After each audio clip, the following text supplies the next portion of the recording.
Hello, everyone. Welcome to our presentation on American Sign Language. Today, we'll be presenting Gargi Joshi, Eric Brito, myself, James Cho, and Michelle Hernandez. So here we've mentioned how we went about our research and what sources we used. Handspeak was one of our more notable ones that describes the phonological components of sign language and had an inventory of specific words and sentences. And we also went ahead and looked at different papers and studies that we found on sites that we mentioned here, like JSTOR and the National Library of Medicine. Okay, so part one of our research. So we concluded that American Sign Language doesn't have a quote unquote normal like consonant and vowel inventory.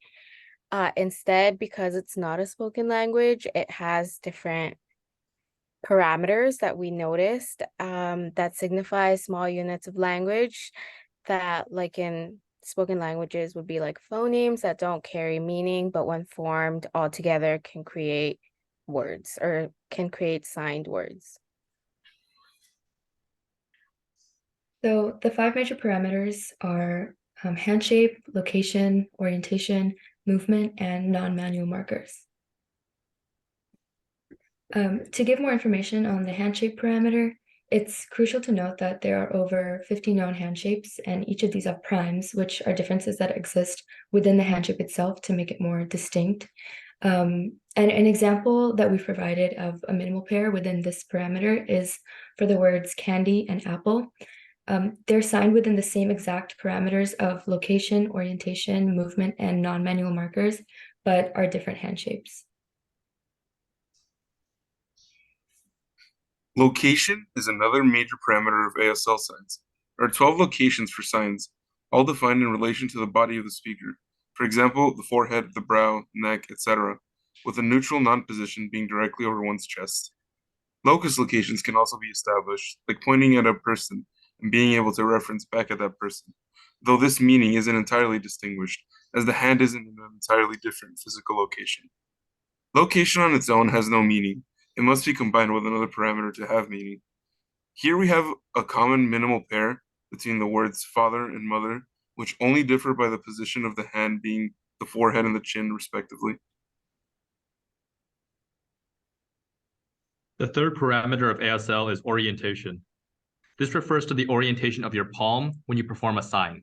So there are 6 primary palm orientations. The palm facing out, facing in, horizontal, facing left or right, towards the other palm, and facing up or down. The notable example of a minimal pair that we want to highlight is in this image, where in the left picture, it represents the word balance with a downward orientation, meaning the palms are facing down. But in the right picture, that represents the word maybe and has an upward orientation. So notably, both images have the exact same parameters for hand shape, location, and movement. So that means that the orientation is the differentiating parameter here. Another parameter would be movement. So many words using sign language carry the same shape as in like location or orientation as others, and the way to differentiate these signs would be through the change in movement. An example would be every other parameter be the same, but the movement would either be like front to back as opposed to side to side. One slight movement can alter these signed word completely. Because there are various movements, some important ones or some that are most notably seen are like moving in a circle, up or down, forward, backwards, tapping, and wiggling. Movement is generally used to signify change in the giving or receiving of a verb. An example of a minimal pair would be sunset or sunrise. And in this, I couldn't find a good picture of it because it's like a movement. So essentially, the non-dominant hand is placed horizontal in front of the body, and the dominant hand is moved for sunrise is going to be moved from bottom to top with the hand forming like a 3 with the middle finger, the ring finger, and the pinky. And so it goes up like if the sun was rising. And then for sunset, it would be like where the sunrise ended to where sunrise began. So it'd be like the sun setting. So that's a form of movement going up and movement going down. So the fifth and final parameter of ASL is non-manual markers. These are secondary articulators which function independently from the dominant hand during one-hand signs and from either hand during two-hand signs. So that could include facial expressions, body language, or any nonverbal or hand signage. These additional movements can help add what would be in spoken language some sort of tone or shift in meaning and helps differentiate the meaning of a sign. So here's a notable example. A notable example of non-manual markers is signaling size. On the left, we have OO, which means really short. In the middle, we have MM, which means moderate. In the right, we have CHA, which means really large. So these are the examples with the images. And these are the three major mouth morphemes for size.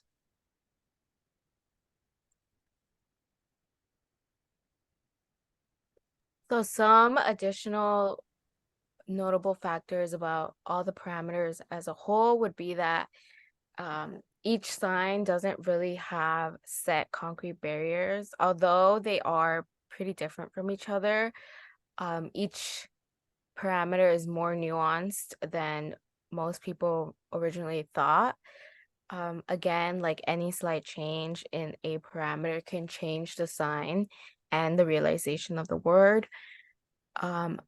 Research on ASL has said that hand shape, movement, and location are one of the three highest ranked parameters and that they're very crucial to the signage of important words.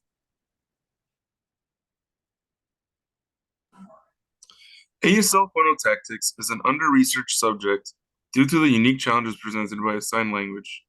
Errors in rule breaking can be as easily measured, but there have been smaller studies which try creating so-called illegal handshapes to identify phonotactical constraints. The most widely agreed upon constraint is the symmetry condition, where both hands cannot be doing wholly unrelated movements. Simple example of being which patting one's head and rubbing one's belly in a circular motion. This likely comes from the fact that such actions are more difficult to perform with regards to motor functioning.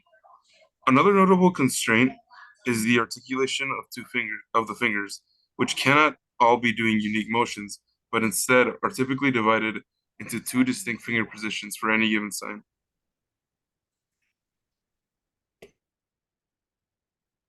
So now we'll be moving on to part 2 of the presentation and talk more about some specific phonological processes within ASL. Here we're explaining the process of metathesis, which has to do with a sign that can be signed in two different ways, but the meaning doesn't change. So, for example, given for the sign deaf, it can be signed from moving the pointer finger from the edge of your jaw closest to your ear to the corner of your mouth, or vice versa. And the reason for this change is has to do with a word that can precede it. So, for example, if the word mother precedes the word deaf, because the sign for mother is close to your mouth, it is lower, you would sign deaf after that from the corner of your mouth to your jaw. And then you would do that the opposite way for father, because father, the sign for father is at the forehead, so it is higher. And so to sign deaf after that, you would move from the edge of your jaw to the corner of your mouth. Another phonological process is assimilation. So this means that a hand sign might change to become more similar to its environment when paired with another hand sign. So a notable example occurs in this image. So when we have think and self as individual hand signs, think does not have a thumb present. But when we combine think and self to create think for yourself, we add the thumb to has a thumb present in it. And so the think that comes before the self ends up assimilating in the environment of a self following it. Another example that we noted was the words good and idea and forming the phrase good idea or that an idea is good.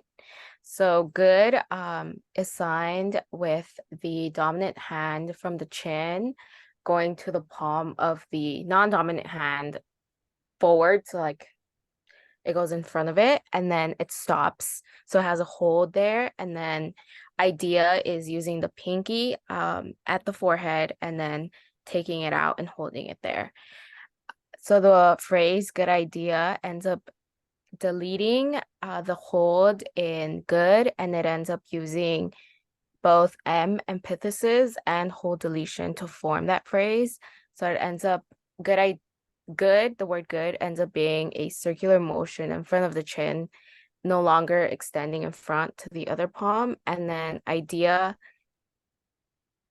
and then putting together good idea is a circular motion and then the same idea, but it takes away the hold that good would have. And then the following page is our citation page. Here we put all the sources we use to find the information and examples that we did, especially for like minimal pairs. And yeah, that's our presentation on American Sign Language.